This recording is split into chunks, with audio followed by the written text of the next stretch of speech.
কিরে মিতা, একা একা বসে কি করছিস? তোর মনটা এরকম খারাপ দেখাচ্ছে কেন? কি হয়েছে খুলে বল তো। আর বলিস না অনু, তুই আর আমি মিলে বাগানে যেই ফুল গাছগুলো লাগিয়েছিলাম সেই জায়গায় হঠাৎ করে অনেক মেঘ জমেছে। ফুলগুলোর রং মলিন হয়ে গেছে। আমাদের পুরো গ্রামে এমন কিছু হয়নি। মা বলেছে কোনো রাক্ষসীর নজর পড়েছে বাগানে, তাই এই অবস্থা। তুই এসব কি বলছিস মিতা? চল তবে দেখে আসি কি হয়েছে আমাদের ফুল বাগানটায়।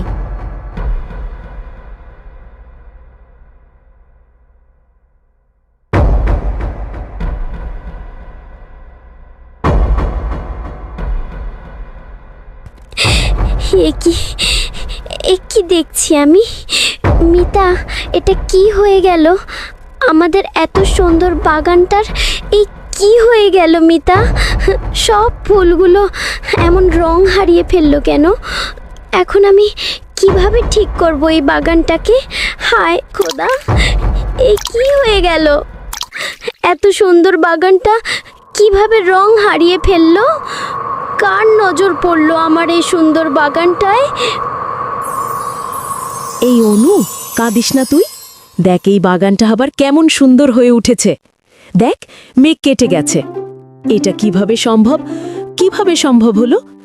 একটু আগেও তো দেখলাম বাগান কেমন মৃত প্রায়, আর এখন যেন নতুন প্রাণ খুঁজে পেল। এটা বোধহয় তোর কারণেই সম্ভব হয়েছে রে অনু। কি করেছিস তুই? কি বলছিস এসব তুই মিতা? আমি আবার কি করলাম? বোকার মতো কথা বলিস না তো।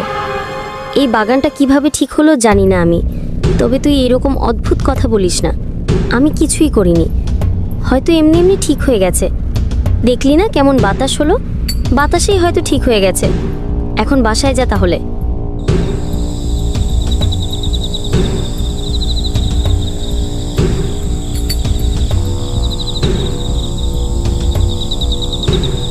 আজ সকালে যেটা হলো সেটা কি এমনি এমনি হওয়া সম্ভব?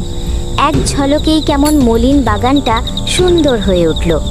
আচ্ছা, আমি তো তখন কান্না করছিলাম, নাকি আমার চোখের পানিতেই এটা হলো?